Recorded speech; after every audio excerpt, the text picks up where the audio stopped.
بسم الله الرحمن الرحيم. اهلا بيكم في قناة مطبخنا المصري. والنهاردة ان شاء الله هنعمل حاجة حلوة وبسيطة. هنعمل موس الشوكولاتة او كوبايات الموس. زي ما احنا شايفين المكونات سهلة وبسيطة جدا.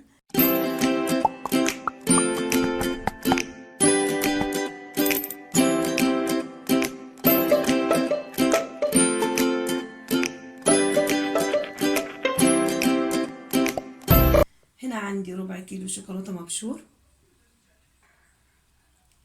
ودي كوباية كريمة انا بحتفظ بيها في الفريزر عشان ما تبصش مني، وده تمن كريم شانتيه، وهنا للتزيين كرات شوكولاتة او شوكولاتة شيبس.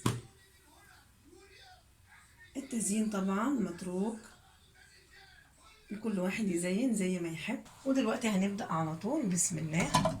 بحط الكريمة،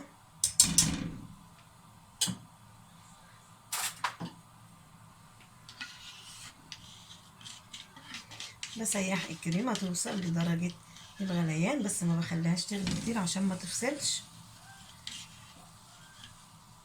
اهي.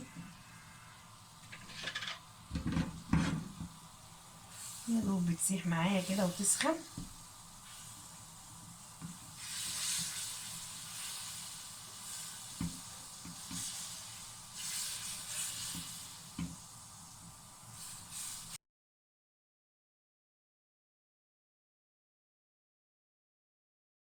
ودلوقتي زي ما احنا شايفين الكريمة وصلت لدرجة الغليان. هضيف الشوكولاتة وانزلها من على النار بسرعة، ونقلب كده لحد ما ندوب الشوكولاتة معانا اهي.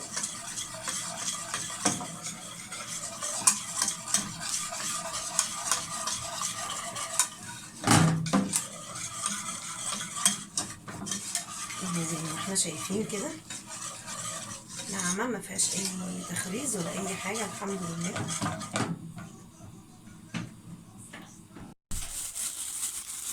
دلوقتي هنعمل الكريم شانتيه. ده تمن كريم شانتيه زي ما قلت، ودول معلقتين سكر بودر عشان الكريم غير محلى، ودول معلقتين لبن بودر. طبعا لو عندك لبن حليب مش هتحطي لبن بودر.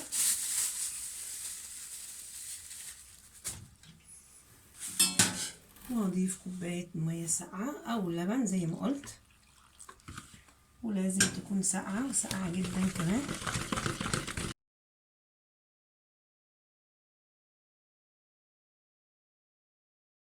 عشان البودر ما يطرش اهو كده.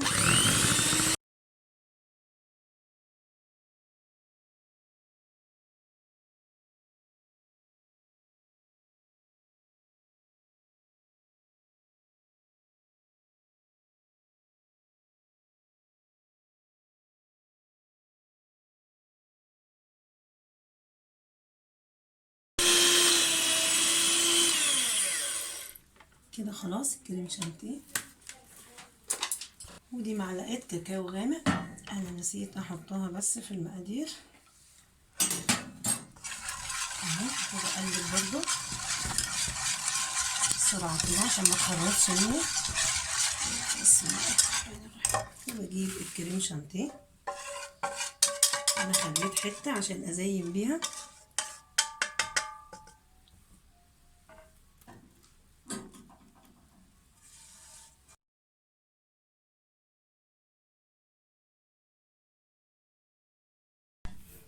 وهنقلب، نحاول نقلبها بالراحة.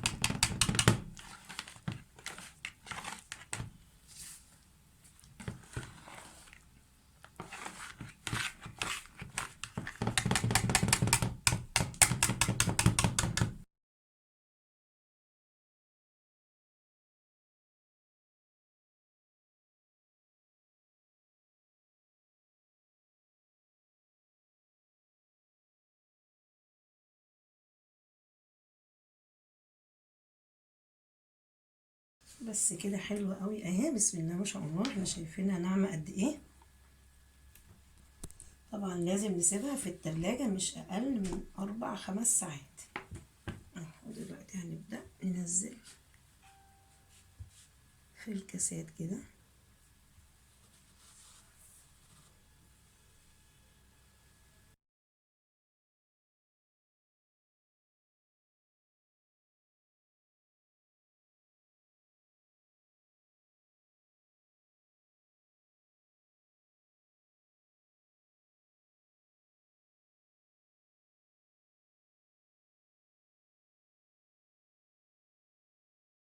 بخبطها كده عشان سطحها يبقى متساوي كده اهو، وهندخلها التلاجة اهي، ياخدوا ساعتين 3 على قد ما يجمدوا، ونرجع نزينهم ان شاء الله. الرحيم ودلوقتي هنبدأ نزينهم. طبعا التزيين متروك لك تزيني زي ما انت عايزة.